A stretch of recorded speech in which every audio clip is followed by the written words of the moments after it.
Hello student, कैसे हैं आप सब। आज अपने कक्षा 12 में एनसीईआरटी सिलेबस की जो इतिहास विषय की किताब राज्य सरकार द्वारा लागू की गई है, उस किताब का पहला पाठ अपने शुरू करने जा रहे हैं। पाठ का नाम है ईंटें, मनके तथा अस्थियाँ। ये पाठ हड़प्पा सभ्यता से जुड़ा हुआ पाठ है। काफ़ी इंटरेस्टिंग पाठ होने वाला है। सभी चीज़ें जो अंडरलाइन की हुई हैं उनको आप ध्यान से सुने और समय निकालकर इसका अभ्यास करें। चलिए शुरू करते हैं। हड़प्पा सभ्यता अथवा सिंधु घाटी सभ्यता की सबसे विशिष्ट पुरावस्तु हड़प्पाई मुहर को माना जाता है। ये मुहरें सेलखड़ी नामक पत्थर से बनाई जाती थी। इनके ऊपर जानवरों के चित्र और एक ऐसी लिपि के चिन्ह उभरे हुए हैं जिन्हें अभी तक पढ़ा नहीं जा सका है। ये सामने आपके एक चित्र दे रखा है हड़प्पाई मुहर का। इसको आप ध्यान से देखिए। इसके ऊपर एक पशु की आकृति है, कुछ छोटे छोटे जलीय जीवों की आकृति है जो कि मछली की तरह लगते हैं, कुछ आड़ी तिरछी रेखाएं खुदी हुई हैं। इसी प्रकार की सभी मुहरें बच्चों हड़प्पा सभ्यता से खुदाई से प्राप्त हुई हैं। फिर भी हमें इस क्षेत्र में उस समय बसे लोगों के जीवन के विषय में, उनके द्वारा पीछे छोड़ी गई वस्तुओं जैसे उनके आवास, उनके द्वारा प्रयोग किए जाने वाले मृद भांड यानी कि मिट्टी के बर्तन, आभूषण, औजार, मोहरों, दूसरे शब्दों में इन सभी को क्या कहते हैं? पुरातात्विक साक्ष्य। इनके द्वारा पुरातत्वविदों ने अलग अलग अध्ययन करके अपने विचार प्रस्तुत किए हैं और एक खाका बनाया है हड़प्पा सभ्यता के निवासियों के जीवन यापन, उनके धार्मिक, राजनीतिक, सामाजिक जीवन के बारे में। ठीक है। एक परिभाषिक शब्द को आप अपने दिमाग में रखेंगे। मान लीजिए प्रश्न आता है हड़प्पा संस्कृति से आप क्या समझते हैं, तो इसका उत्तर क्या होगा? पुरातत्वविद संस्कृति शब्द का प्रयोग पुरावस्तुओं के एक ऐसे समूह के लिए करते हैं जो कि एक विशिष्ट शैली की बनी होती थी और सामान्यतः एक साथ एक विशेष भौगोलिक क्षेत्र तथा कालखंड से संबंध होती थी। और ये वस्तुएं किस प्रकार की होती थी? इनमें मुहरें, मनके, बाट, पत्थर के फलक और पकी हुई ईंटें सम्मिलित की जाती थी। यानी कि एक विशाल क्षेत्र में ये जो खुदाई से प्राप्त पुरावस्तुएं हैं, इनके निर्माण करने की शैली एक प्रकार की ही होती थी और पुरातत्वविदों ने इनको सामूहिक रूप से एक शब्द संस्कृति दिया है। अब बात आती है हड़प्पा सभ्यता का नामकरण हड़प्पा ही क्यों पड़ा? बच्चों, हड़प्पा सभ्यता का नामकरण हड़प्पा इसलिए पड़ा क्योंकि हड़प्पा नामक स्थान ही इस संस्कृति में खोजा गया पहला स्थान था। और जो स्थान सबसे पहले खोजा गया है, सामान्यतः इतिहास में ये परंपरा रही है कि उसी स्थान के नाम पर उस सभ्यता का नामकरण कर दिया जाता था। इसलिए हड़प्पा नामक स्थान हड़प्पा सभ्यता का सर्वप्रथम खोजा गया स्थान था। इसलिए इस संस्कृति का नाम हड़प्पा संस्कृति या हड़प्पा सभ्यता रखा गया। इस सभ्यता का काल निर्धारण कीजिए। ये सभ्यता 2600 ईसा पूर्व से 1900 ईसा पूर्व के बीच की मानी जाती है। यानी कि आज से 4500 साल से भी पुरानी ये सभ्यता मानी जाती है। आइए अब इस सभ्यता के विस्तार क्षेत्र के बारे में अपने देखते हैं। ये सभ्यता एक विशाल क्षेत्र में फैली हुई थी। इस विशाल क्षेत्र के कुछ प्रमुख स्थान हैं, जैसे जम्मू कश्मीर में मांडा, राजस्थान और हरियाणा क्षेत्र में राखीगढ़ी, मीताथल, कालीबंगा, बनवाली। पाकिस्तान और सिंध क्षेत्र से जुड़े हुए प्रमुख स्थान हैं बच्चों गनवेरीवाल, मोहनजोदड़ो, कोटदीजी, आमरी, बालाकोट, चनहूदड़ो। गुजरात में स्थित स्थान हैं जो एक विशेष ध्यान रखना है अपने को इनके बारे में। धोलावीरा, नागेश्वर, रंगपुर, लोथल, ये सभी गुजरात राज्य में स्थित स्थान थे। बच्चों, इतिहास में जो तिथियां होती हैं उनके साथ में कुछ शब्द लिखे होते हैं। जैसे किसी तिथि के आगे ईस्वी लिखा होता है, किसी के आगे ईसा पूर्व लिखा होता है। तो इसके विषय में थोड़ा सा आप देख लीजिए। अंग्रेजी में BC को हिंदी में ईसा पूर्व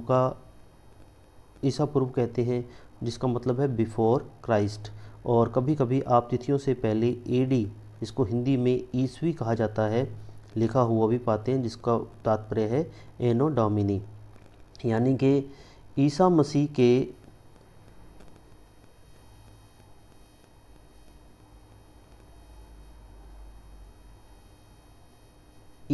के जन्म से पहले की जितनी अवधि है वह है BC, व ईसा मसीह के जन्म के बाद की जितनी अवधि है वह है AD। BC से मतलब ईसा पूर्व और AD से मतलब ईस्वी। अब आप अपने दिमाग में ये चीज़ रखेंगे। आजकल क्या हुआ है, आजकल AD की जगह CE लिखा हुआ मिलता है, CE यानी कि कॉमन एरा, और BC की जगह BCE बिफोर कॉमन एरा लिखा हुआ मिलता है। CE अक्षरों का प्रयोग कॉमन एरा तथा BCE का प्रयोग बिफोर अंग्रेजी के BP। अब हड़प्पा सभ्यता के जो लोग थे उनके भोजन इत्यादि के संबंध में कुछ पढ़ते हैं। हड़प्पा के जो निवासी थे वे शाकाहारी और मांसाहारी दोनों प्रकार का भोजन करते थे।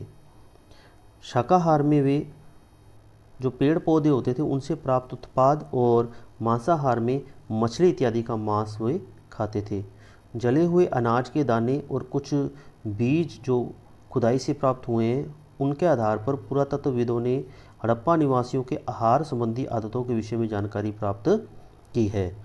प्राचीन वनस्पति के अध्ययन के जो विशेषज्ञ होते थे उनको बच्चों पुरा वनस्पतिज्ञ के नाम से जाना जाता था, जो कि फसलें इत्यादि से संबंधित जो जानकारी इकट्ठी करते थे उनके वे विशेषज्ञ होते थे। उनको एक शब्द पुरा वनस्पतिज्ञ के नाम से जाना जाता था।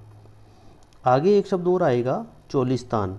तो चोलिस्तान बच्चों थार रेगिस्तान से लगा हुआ पाकिस्तान का रेगिस्तानी क्षेत्र, थार रेगिस्तान से लगा हुआ पाकिस्तान का रेगिस्तानी क्षेत्र किस नाम से जाना जाता है? चोलिस्तान के नाम से जाना जाता है। को मैंने बताया हड़प्पा निवासी शाकाहारी और मांसाहारी दोनों प्रकार का भोजन करते थे। शाकाहार में इसके अलावा कुछ अनाज के दाने जो मिले वे गेहूं, जौ, दाल, सफ़ेद चना तथा तिल इत्यादि फसलों के माने जाते हैं। बाजरे के दाने गुजरात के स्थल से प्राप्त हुए तथा चावल के दाने अपेक्षाकृत कम मात्रा में प्राप्त हुए हैं। इसके अलावा हड़प्पा निवासी कुछ पशुओं को पालते थे, जिनमें पालतू पशु और जंगली पशु दोनों के बारे में वे परिचित थे। पालतू पशुओं में भेड़, बकरी, भैंस, सूअर इत्यादि की हड्डियां मिली हैं। उनके आधार पर पुरातत्वविद आकलन करते हैं कि हड़प्पा निवासियों को इन पशुओं की जानकारी थी और ये सभी पशु पालतू माने जाते हैं।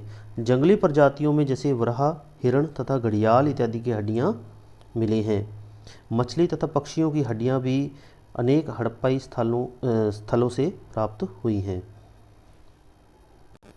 बच्चों इस मानचित्र में आप देखिए आरंभिक हड़प्पाई संस्कृति के क्षेत्र। मान लीजिए प्रश्न आता है कि आरंभिक हड़प्पाई संस्कृति के किन्हीं 3 क्षेत्रों का नाम बताइए। तो आपको ये जो मानचित्र में स्थान दे रखे हैं, सिसवाल, कोटदीजी, दम्पसंदात, अमरीनाल, इनमें से कोई भी 3 नाम, आपको चारों नाम ध्यान रखने हैं। उनमें से कोई भी 2 या 3 नाम एग्ज़ाम में पूछे जा सकते हैं या मानचित्र में भरवाए जा सकते हैं। कि कृषि गतिविधियों के बारे में अपने पढ़ेंगे। कृषि प्रौद्योगिकी 2.1 टॉपिक में अनाज के दानों से कृषि के संकेत मिलते हैं। कृषि विधियों के विषय में स्पष्ट जानकारी अभी तक मिली नहीं है। सामान्यतः माना जाता है कि हड़प्पा निवासियों को बैल की जानकारी थी। बैल जिसे वृषभ कहते हैं, उसकी जानकारी थी। इस चित्र में आप देखिए, ये पक्की मिट्टी से बना एक वृषभ की मूर्ति है। इस प्रकार की वे मूर्ति निर्माण करना भी जानते थे। बैल की जानकारी होने से पुरातत्वविद ये मानते हैं कि खेत जोतने के लिए सामान्यतः बैलों का प्रयोग होता था। साथ ही चोलिस्तान के कई स्थलों और बनवाली जो हरियाणा से मिला एक स्थान है, वहाँ से मिट्टी से बने हल के प्रतिरूप मिले हैं। इसके अलावा कालीबंगा नामक स्थान जो राजस्थान के हनुमानगढ़ जिले में स्थित है, वहाँ से जुते हुए खेत के साक्ष्य मिले हैं। इस खेत से जो हल रेखाएं मिली हैं वे इस प्रकार से आड़ी तिरछी रेखाओं के रूप में हल चलाए हुए मिले हैं, और इससे पुरातत्व ये मानते हैं कि एक ही वर्ष में कालीबंगा के निवासी 2 फसलें उगाना जानते थे। पुरातत्वविदों ने फसलों की कटाई के लिए प्रयुक्त औजारों को पहचानने का प्रयास भी किया है। क्या हड़प्पा सभ्यता के लोग लकड़ी के हत्थों में बिठाए गए पत्थर के फलकों का प्रयोग करते थे या फिर वे धातु के औजारों का प्रयोग करते थे? इसके विषय में अभी तक पूरी तरह से जानकारी प्राप्त नहीं हो पाई है। अधिकांश हड़प्पा स्थल अर्ध शुष्क क्षेत्रों में स्थित हैं, जहां संभवतः कृषि के लिए सिंचाई की आवश्यकता पड़ती होगी, और सिंचाई की आवश्यकता के लिए हड़प्पा निवासी नहरों का निर्माण करना भी जानते थे और जलाशयों का निर्माण करना भी जानते थे। जलाशय में वे पानी को एक जगह स्टोर करके रख लेते थे, और जब भी ज़रूरत पड़ती थी उस स्टोर किए हुए पानी का उपयोग सिंचाई के लिए वे कर लेते थे। नहरों के कुछ अवशेष मिले हैं। अफ़गानिस्तान में एक स्थान है शोरतुगई, वहाँ से, और ये जो जलाशय के अवशेष मिले हैं जिसमें पानी इकट्ठा करके रखा जाता था, इसके अवशेष मिले हैं धोलावीरा नामक स्थान से। धोलावीरा नामक स्थान से, जो कि गुजरात राज्य में स्थित है।